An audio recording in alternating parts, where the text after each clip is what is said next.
Shalom sahabat Cornerstone Jakarta, kita bertemu kembali di dalam sermon terbaru dari Cornerstone Jakarta. Saya percaya banyak hal baik yang sudah Tuhan kerjakan di sepanjang tahun 2023 di dalam kehidupan setiap saya, Bapak, Ibu, dan saya percaya juga bahwa kasih karunia Tuhan ini akan terus berlanjut di bulan-bulan berikutnya, di minggu-minggu berikutnya. Dan saya percaya juga bahwa kita akan melihat banyak tahun-tahun dan hal-hal baik di depan. Sebelum memulai sermon hari ini, saya ingin mengajak kita semua untuk bersatu di dalam doa. Kami mengucap syukur Tuhan atas segala kasih karunia, kebaikan dan penyertaan-Mu di dalam Tuhan kami Yesus Kristus. Kami bangga punya Tuhan yang mau mengorbankan dan memberikan anaknya yang tunggal, yaitu Tuhan kami Yesus Kristus. Agar hari ini kami dapat memiliki satu keberanian berdiri di hadapan tahta kasih karunia Tuhan. Untuk menerima segala hal yang baik dari Tuhan. Untuk dapat menikmati kebaikan dan kemurahan Tuhan. Sebentar kami ingin belajar firman Tuhan. Bukalah hati dan pikiran kami. Agar setiap hal yang kami dengar hari ini dapat kami respon dengan sederhana. Pada saat Engkau berkata, maukah Engkau sembuh? Maka respon kami pun ya dan mau. Terima kasih untuk semua itu Tuhan. Sebentar kami belajar mau firman Tuhan. Kau yang menyertai memberkati hati dan pikiran kami.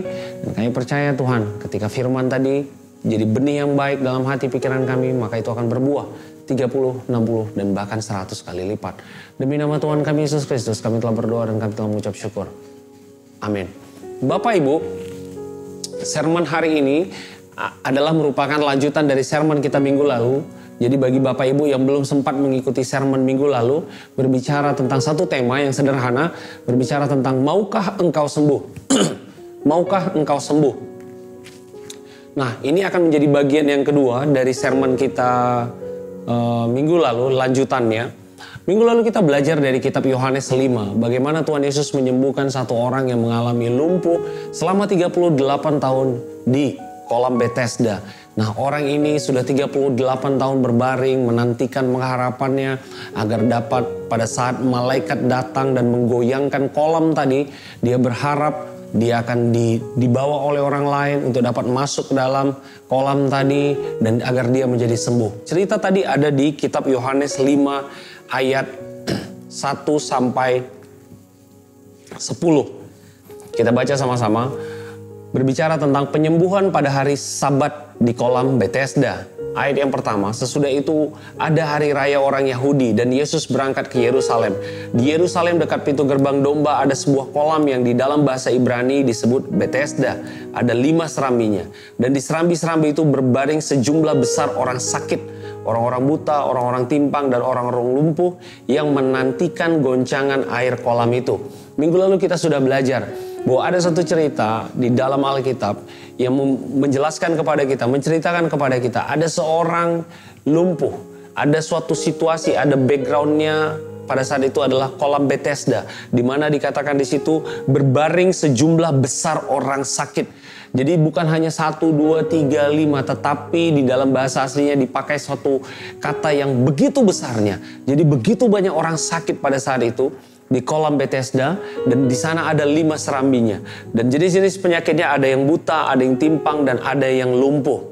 Di ayat keempat dikatakan, sebab sewaktu-waktu turun malaikat Tuhan ke kolam itu dan menggoncangkan air itu, barang siapa yang terdahulu masuk ke dalamnya sesudah goncangan air itu, menjadi sembuh apapun juga penyakitnya. Jadi pada saat malaikat Tuhan datang dan menggoncangkan air kolam itu, siapapun yang pertama, then first katanya di dalam bahasa King James Version-nya, yang pertama kali masuk, maka orang tadi akan disembuhkan. Tidak peduli sakitnya apapun, tidak peduli penyebab sakitnya apapun, siapa yang masuk pertama kali pada saat malaikat menggoncangkan air itu, maka orang tadi akan sembuh. Nah, ada satu pribadi di ayat kelima, Yohanes 5 ayat kelima, di situ ada seorang yang sudah 38 tahun lamanya sakit. Jadi ada satu orang yang sudah 38 tahun lamanya sakit. Minggu lalu kita sudah belajar, orang yang sakit ini sudah memiliki suatu kondisi dan situasi 38 tahun dia terbaring di pinggir kolam Bethesda di salah satu serambi yang ada di kolam Bethesda tadi. 38 tahun. Di situ dikatakan di ayat yang ke-6, ketika Yesus melihat orang itu berbaring di situ dan karena ia tahu bahwa ia telah lama dalam keadaan itu, berkatalah ia kepadanya, maukah engkau sembuh? Nah, Tuhan Yesus pertama kali apa yang dilakukan Tuhan Yesus? Dia melihat orang tadi. Jadi secara fisik Tuhan Yesus melihat orang tadi. Setelah Tuhan Yesus melihat orang tadi, apa yang dilakukan oleh Tuhan Yesus? Setelah dia melihat orang tadi, maka Tuhan Yesus mengetahui keadaan orang tadi. Jadi pertama Tuhan Yesus melihat orang tadi. Yang kedua, setelah dia melihat, dia mengetahui keadaan orang tadi. Dan yang ketiga dikatakan bahwa ia telah lama dalam keadaan itu. Berkatalah ia kepadanya, maukah engkau sembuh? Jadi pada saat Tuhan Yesus melihat dia, Tuhan Yesus mengetahui dia. Dan yang ketiga, Tuhan Yesus bertanya kepada dia. Apa konteksnya dalam kehidupan kita Bapak Ibu? Hari ini Tuhan Yesus melihat keadaan kita. Tuhan Yesus mengetahui keadaan kita. Dan hari ini juga Tuhan Yesus bertanya hal yang sederhana kepada kita. Pertanyaannya sederhana Bapak Ibu. Minggu lalu kita sudah belajar. Tuhan Yesus bertanya, maukah engkau sembuh? Ini adalah pertanyaan yang sangat sederhana. Harusnya dijawab dengan satu jawaban yang sangat sederhana juga. Minggu lalu kita sudah belajar juga. Maukah engkau sembuh? Kalau ditanya maukah engkau sudah sembuh, harusnya jawabannya ya, saya mau Tuhan, ya, saya mau Tuhan. Sederhana saja. Karena ditanya maukah engkau sembuh? Kalau ditanya maukah engkau sembuh, sederhana jawabannya. Tetapi apa yang menjadi respon orang ini adalah jawab orang sakit itu kepadanya. Dia merespon Tuhan Yesus dengan berkata, Tuhan, tidak ada orang yang menurunkan aku ke dalam kolam itu apabila airnya mulai goncang. Orang tadi tidak menjawab pertanyaan Yesus dengan langsung, tetapi dia menjawab pertanyaan Tuhan Yesus dengan satu argumentasi yang sebenarnya tidak relevan dengan pertanyaan Tuhan Yesus. Tuhan Yesus tanya, maukah engkau sembuh? Dia jawabnya apa? Tuhan, tidak ada orang yang menurunkan aku ke dalam kolam itu apabila airnya mulai goncang. Nah, sering sekali apa konteksnya di dalam kehidupan kita sehari-hari.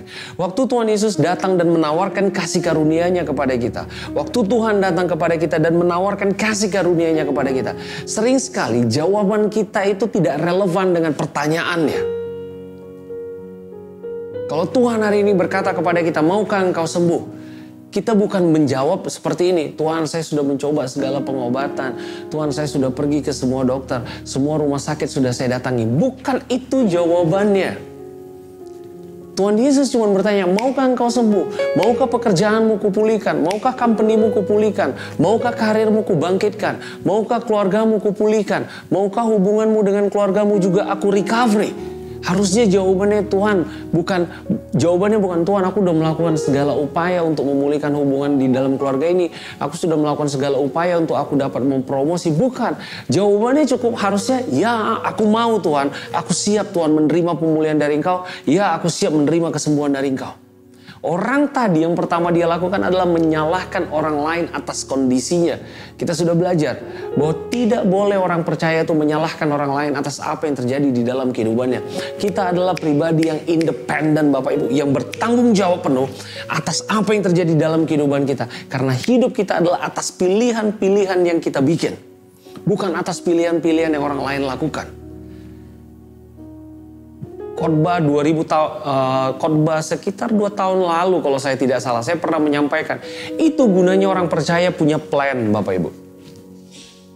Itu gunanya orang percaya itu punya rencana.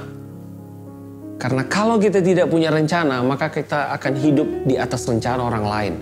Maka ketika sesuatu terjadi, sesuatu hal yang tidak inginkan, sering kita menyalahkan. Ini kan terjadi karena aku melakukan apa yang kau pikirkan. Aku melakukan karena apa yang kau mintakan, aku melakukan ini atas rencanamu. Kita menjadi pribadi yang tidak bertanggung jawab. Orang tadi dengan gampang jawab, Tuhan gak ada orang yang menurunkan aku.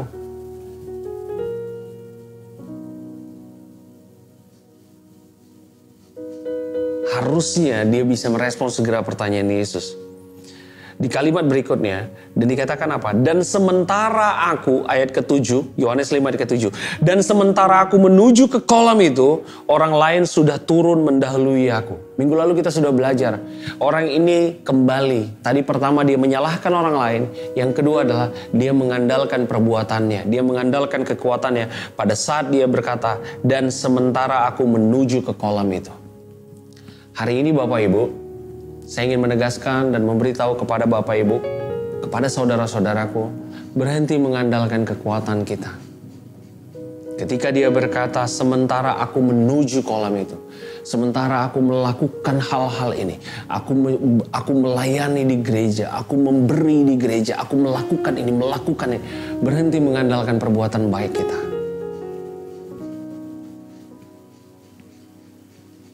Lihat apa yang terjadi. Sementara aku menuju ke kolam itu, orang lain sudah turun mendahului aku. Apa poin yang ingin saya sampaikan di bagian akhir dari ayat 7 ini? Perhatikan baik-baik. Sementara aku menuju ke kolam itu, pada saat saya dan Bapak Ibu berusaha karena kekuatan kita, karena hebat kita, karena koneksi kita, karena tabungan kita, karena power kita. Perhatikan baik-baik. Orang lain sudah turun mendahului aku. Akan selalu ada orang yang lebih baik dari kita, Bapak Ibu. Jangan pernah andalkan ketaatan kita. Jangan pernah andalkan kerajinan kita. Saya nggak bilang bahwa setelah ini kita nggak rajin, nggak taat. Bukan. Yang saya sampaikan adalah pada saat engkau merasa taat, pada saat engkau merasa sudah melakukan yang banyak hal, apa dikatakan di situ? Orang lain sudah turun mendahului aku. Akan ada selalu orang yang lebih taat dari kita. Akan ada selalu orang yang lebih rajin memberi dari kita. Akan ada selalu orang yang lebih lembut hatinya dari kita. Akan ada selalu orang yang tutur katanya jauh lebih baik dari kita. Akan selalu ada orang yang sepertinya lebih unggul dari kita. Orang ini jadi capek, Bapak Ibu. Orang yang sakit lumpuh 38 tahun ini jadi capek.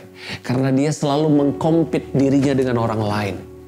Sementara aku menuju kolam itu, ada orang lain duluan sampai. Nanti berikutnya malaikat datang lagi menggoncangkan lain. Dia berkata lagi, sementara aku menuju kolam itu, ada orang lain yang duluan tiba. Berikutnya datang lagi malaikat goncangkan air lagi. Apalagi katanya, sementara aku menuju kolam itu, ada orang lain yang duluan tiba. Hari ini jangan andalkan ketaatanmu, kebaikanmu, kehebatanmu. No. Semuanya karena kasih karunia Tuhan. Akan selalu ada orang yang lebih taat dari kita. Akan selalu ada orang yang lebih pintar ngomong dari kita. Akan selalu ada orang yang lebih bright dari kita. Akan selalu ada orang yang sepertinya lebih pintar, lebih excellent dari kita. It's okay. Orang ini hidup di dalam law, hidup di dalam hukum Taurat. Sehingga membuat dia harus compete dengan orang lain. Sehingga membuat dia harus bersaing dengan orang lain. Untuk dapat lebih baik, untuk bekerja lebih baik, untuk mendorong lebih baik. Jangan. Sampai akhirnya Tuhan berkata apa, Bapak Ibu? Ini sebenarnya satu hal yang penting untuk saya sampaikan. Karena hal ini bisa diaplikasikan di dalam banyak hal di dalam kehidupan kita. Saya melihat banyak sekali sekarang anak muda, Bapak Ibu. Mungkin bagi orang tua di sini memiliki anak muda ya. Yang sering sekali merasa dirinya tidak cukup baik. Yang sering sekali merasa dirinya tidak cukup compete dengan orang lain. Yang sering sekali merasa dirinya tidak cukup pintar dibandingkan orang lain. Yang sering sekali bahkan merasa dirinya tidak cukup cantik dibandingkan orang lain. Karena apa? Karena dia sedang mengandalkan kekuatannya. Karena dia sedang mengandalkan kekuatannya. Orang-orang yang mengandalkan kekuatannya akan capek dalam hidupnya, Bapak Ibu. 38 tahun orang ini harus diam di satu titik yang sama, di tempat yang sama, di serambi yang sama. Mengharapkan hal yang sama tapi tidak pernah terjadi. Karena apa? Pertama, dia menyalahkan orang lain. Yang kedua, pada saat dia berusaha, ada orang lain yang lebih baik dari dia. Saya ingin memberitahu, bukan usaha kita, bukan kehebatan kita yang membuat kita berhasil. Tetapi karena tangan kanan Tuhan yang memberikan kekuatan, itu yang membuat kita berhasil. Dunia begitu cepat sekarang, Bapak Ibu. Temponya begitu cepat. Dinamika di dalam kantor, politics di dalam kantor, kompetisi di dalam kantor. Bukan hanya di kantor, antar perusahaan, bahkan di dalam satu tim pun begitu dinamisnya. Kalau kita terus membandingkan diri kita dengan orang lain, dan kita terus menyalahkan orang lain, maka tidak akan ada progres sama seperti orang yang sakit ini. 38 tahun, dia tidak mengalami progres. Tubuhnya tidak semakin baik, tubuhnya tidak semakin sehat. karena dia selalu menyalahkan orang lain. Dan yang kedua, karena dia selalu membandingkan dirinya dengan orang lain berdasarkan kemampuan dia. Tuhan mengasihi engkau secara unik. Tuhan mengasihi saya dan Bapak Ibu secara unik. Kasihnya Tuhan kepada saya dan kepada setiap Bapak Ibu yang menonton sermon ini spesial. Kasihnya kepada Bapak Ibu yang menonton sermon ini spesial, unik, artinya tidak sama. Sehingga kita tidak hidup di dalam satu kompetisi dengan orang lain. Tetapi kita sedang hidup di masing-masing track kita bersama Tuhan. Kenapa?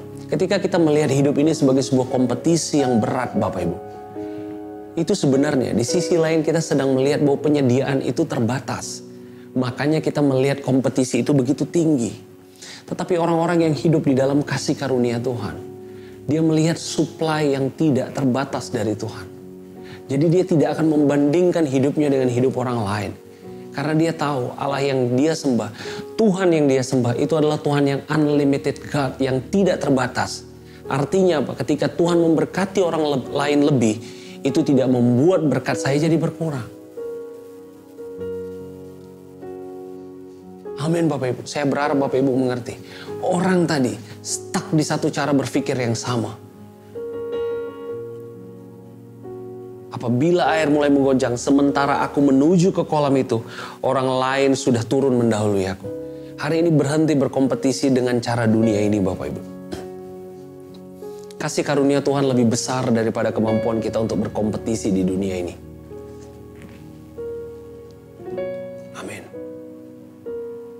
Tangan kanan Tuhan yang kuat begitu hebat untuk membuat engkau unggul di jalurmu. Untuk membuat engkau gemilang di jalurmu. Untuk membuat kita excellent di jalur kita.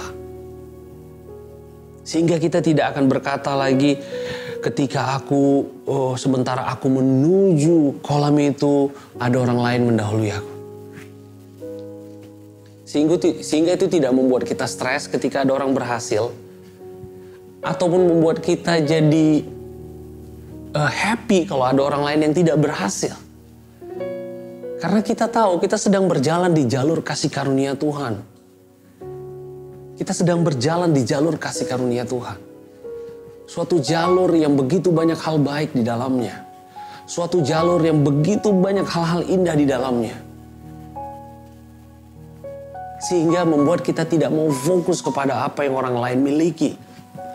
Kepada apa yang orang lain alami. Bukan saya bilang bahwa kita tidak peduli dengan orang lain. Bukan. Tetapi saya sedang mengajarkan dalam konteks sebagai orang percaya.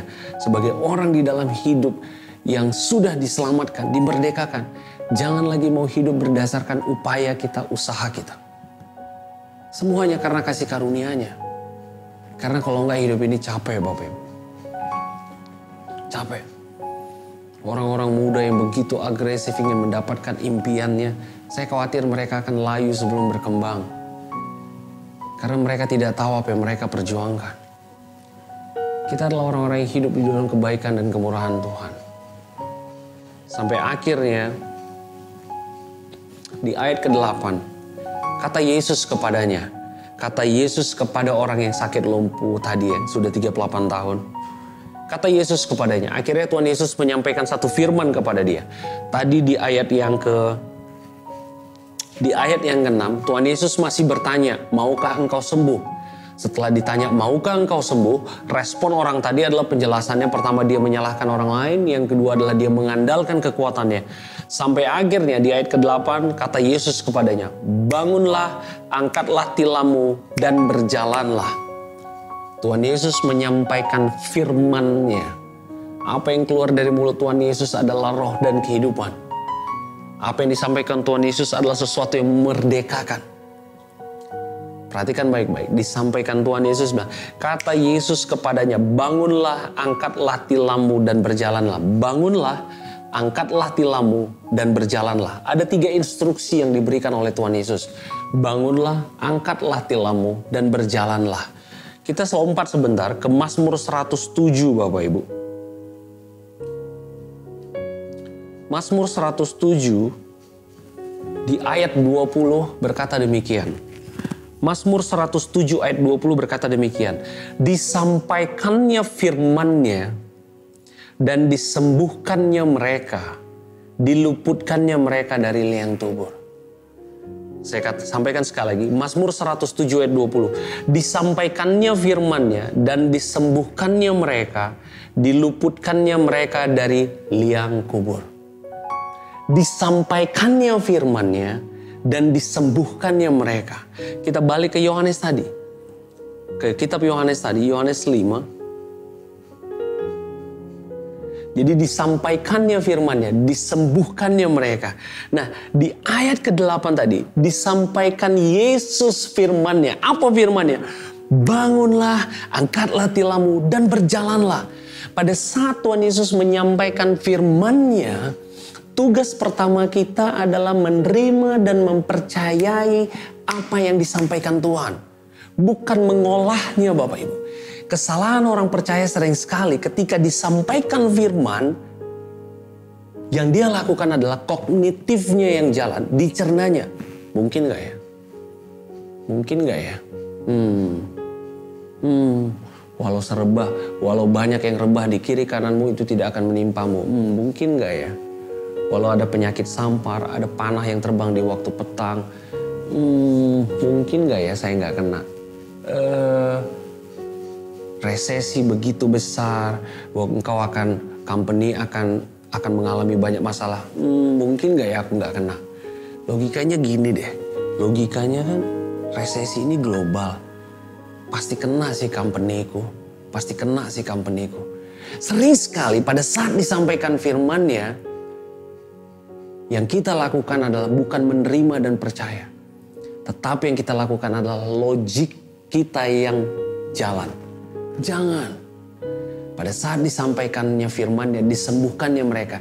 Kuncinya pada saat disampaikannya firman-Nya, terima dan percaya. Tuhan akan mengangkat engkau menjadi kepala dan bukan ekor. Mungkin gak ya? Kayaknya gak mungkin deh. Saya kan gak dekat sama pimpinan, saya gak dekat sama bos. Jadi kayaknya saya gak mungkin deh dinaikkan. Jangan. Bukan begitu cara berpikir anak-anak Tuhan. Disampaikannya firman-Nya, disembuhkannya mereka. Disembuhkan artinya dipulihkannya. Jadi pada saat Tuhan menyampaikan firman-Nya, Injil kasih karunia-Nya, yang pertama saya dan Bapak Ibu harus lakukan adalah menerima dan percaya. Tuhan akan membaringkan engkau di padang yang berumput hijau. Dia akan membawa engkau ke air yang tenang. Dia akan menyediakan hidangan bagi engkau di hadapan para lawanmu. Pialamu akan penuh dengan minyak. Engkau akan melewati lembah yang kelam. Tongkat dan gada Tuhan itu akan menghibur engkau. Bukan ditanya nanti. Kita jangan bilang gini, mungkin gak ya Tuhan? Mungkin gak ya? Mungkin. Jangan. Tetapi percaya dan menerima. Disampaikannya firman-Nya, disembuhkannya mereka. Jadi pada saat Tuhan Yesus berkata di ayat 8, kata Yesus kepada, bangunlah, angkatlah tilammu, dan berjalanlah. Orang sakit tadi 38 tahun hidupnya Bapak Ibu terbaring, belum pernah mendengar firman yang seperti ini.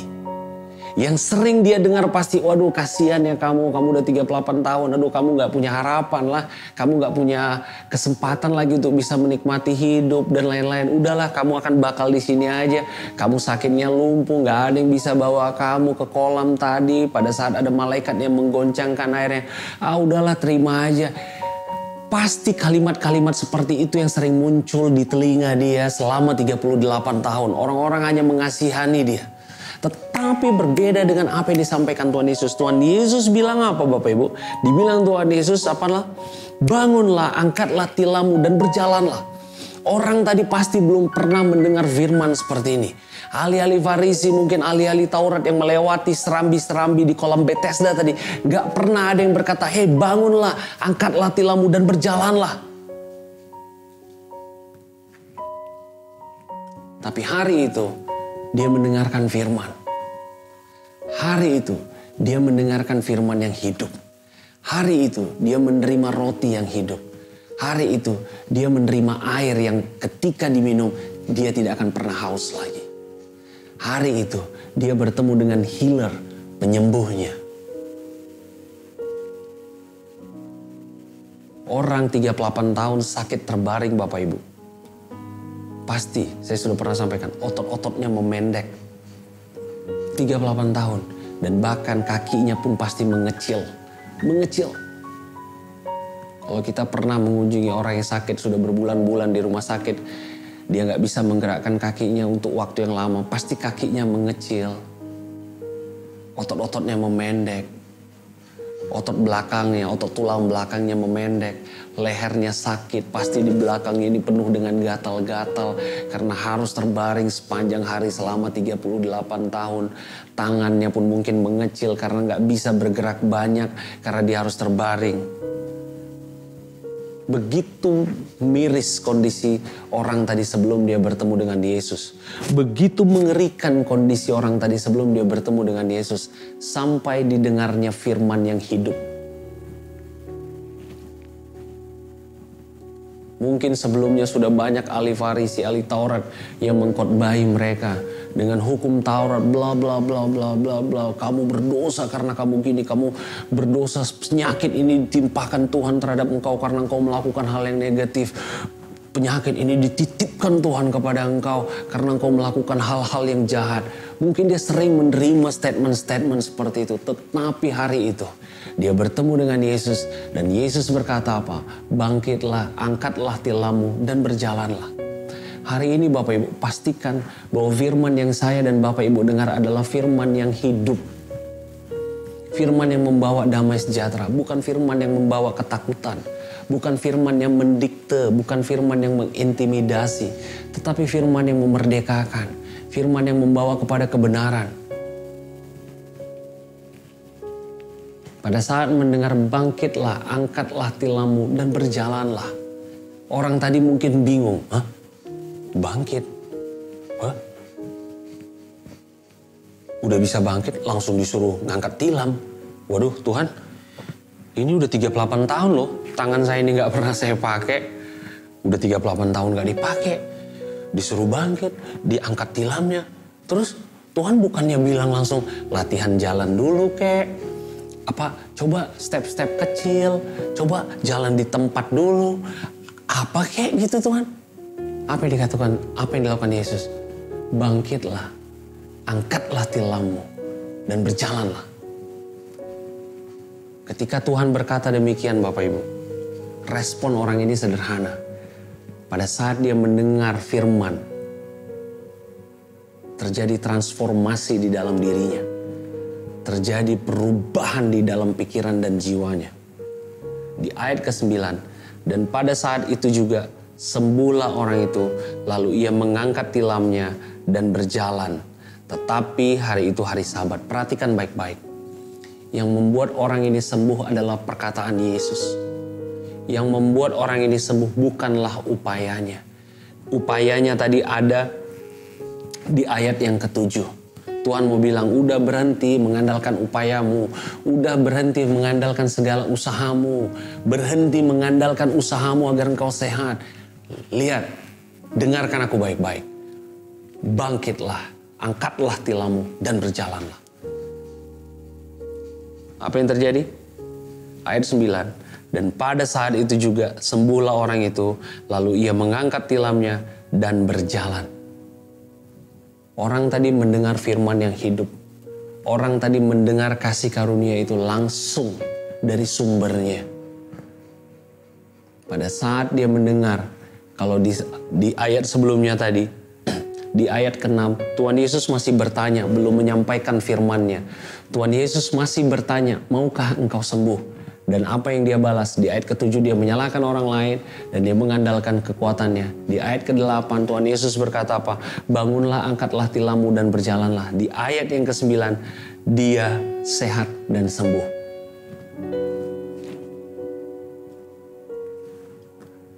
Tuhan Yesus mau bilang, berhenti ngandalin kekuatanmu. Kasih karunia berbicara tentang Tuhan yang datang kepada kita Bapak Ibu. Orang tadi masih mengandalkan kekuatannya seolah-olah dia yang datang kepada Tuhan. Sampai akhirnya dia mendengarkan firman.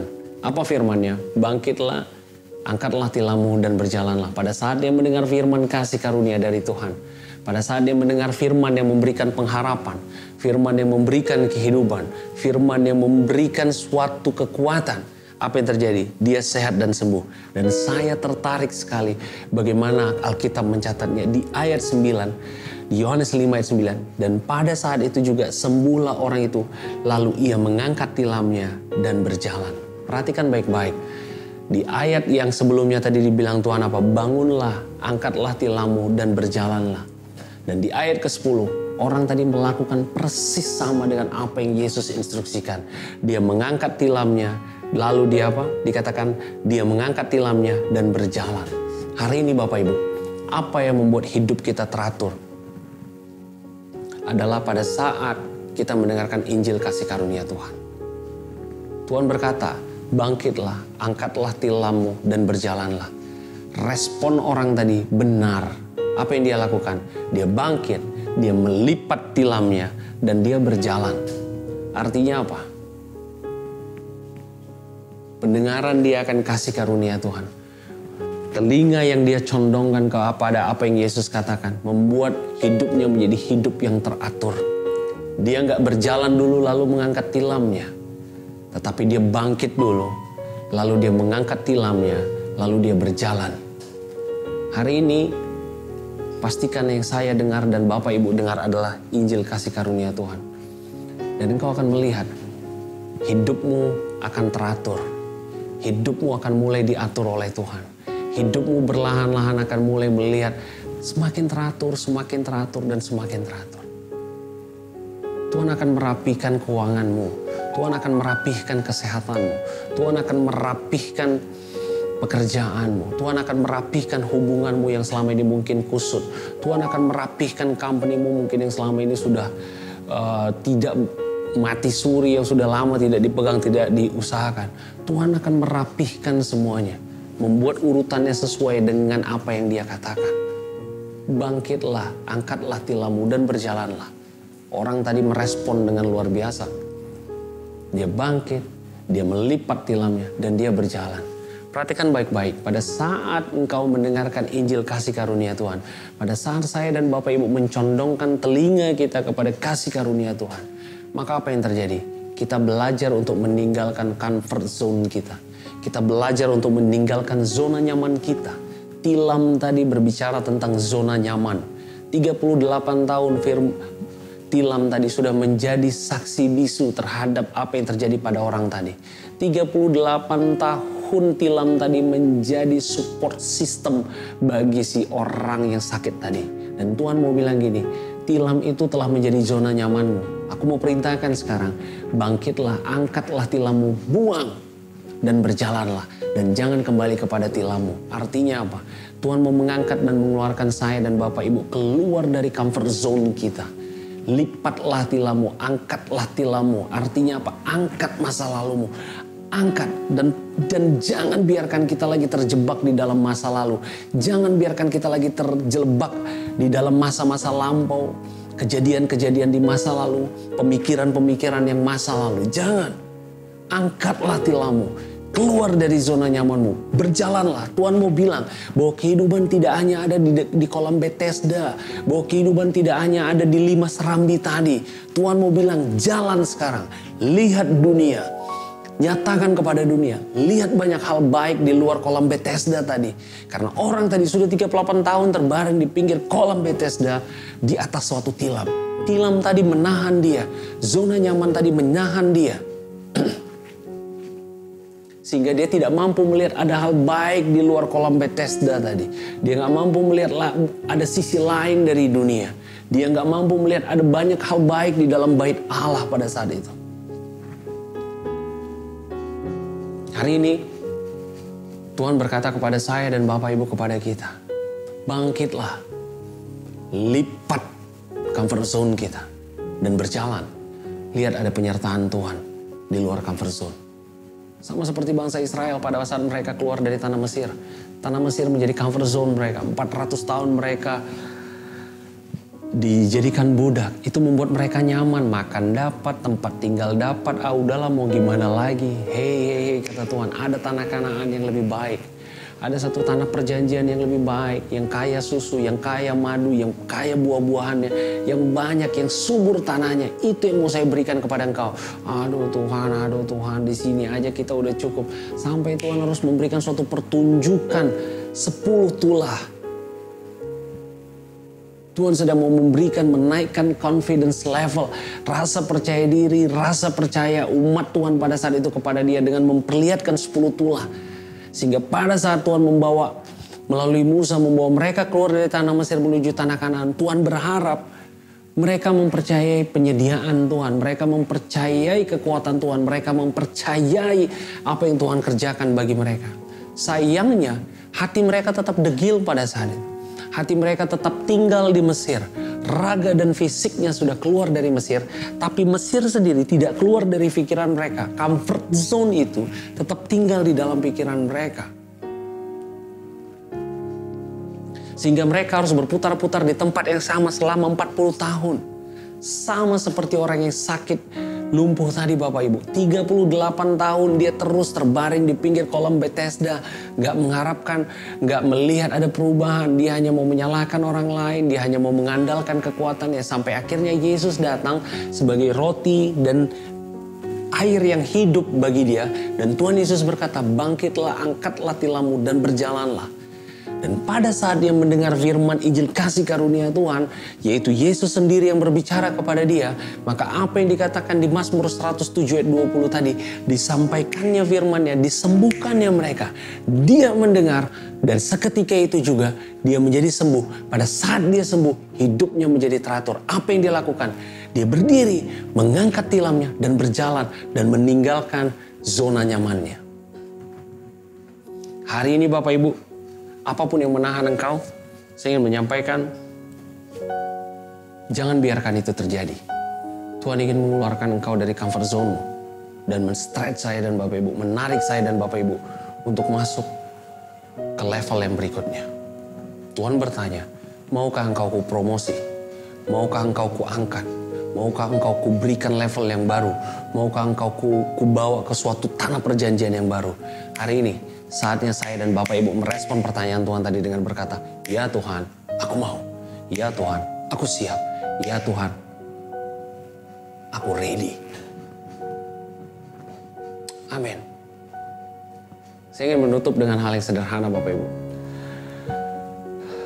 Tema hari ini berbicara tentang maukah engkau sembuh? Sembuh yang dipakai di sini tidak berbicara hanya fisik, tapi sembuh juga dari cara berpikir yang lama. Sembuh dari hubungan yang rusak. Sembuh dari ketergantungan terhadap nikotin ataupun narkoba atau apapun. Sembuh dari tabiat-tabiat yang lama. Sembuh dari karakter-karakter yang lama. Sembuh dari cara-cara berpikir yang lama. Tuhan mau menarik engkau. Hari ini dengarkan Injil kasih karunia Tuhan. Dengarkan pada saat Yesus berkata-kata. Tuhan Yesus waktu berkata kepada orang yang sakit tadi, dia tidak mengintimidasi. Dia tidak berkata, dosamu apa di masa lampau? Kenapa engkau melakukan dosa itu? Tidak, Tuhan tidak tertarik dengan apa yang terjadi di masa lalu. Tuhan lebih tertarik tentang apa yang bisa engkau dan saya kerjakan di masa akan datang. Tuhan lebih tertarik untuk melihat saya dan Bapak Ibu sehat.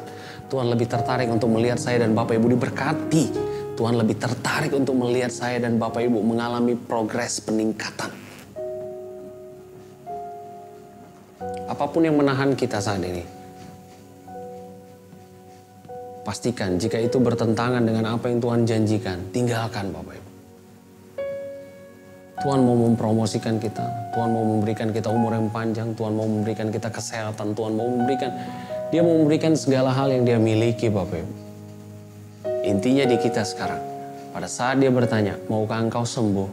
Respon kita sederhana, ya Tuhan, aku mau sembuh. Yes, saya Mari Martin Bultom berhenti berbicara hari ini. Kita berhenti sudah 2 seri berbicara tentang maukah engkau sembuh. Ini menjadi part yang kedua. Bagi Bapak Ibu belum sempat nonton yang part pertama, saya sangat menyarankan untuk melihat channel di YouTube ataupun Instagram kita.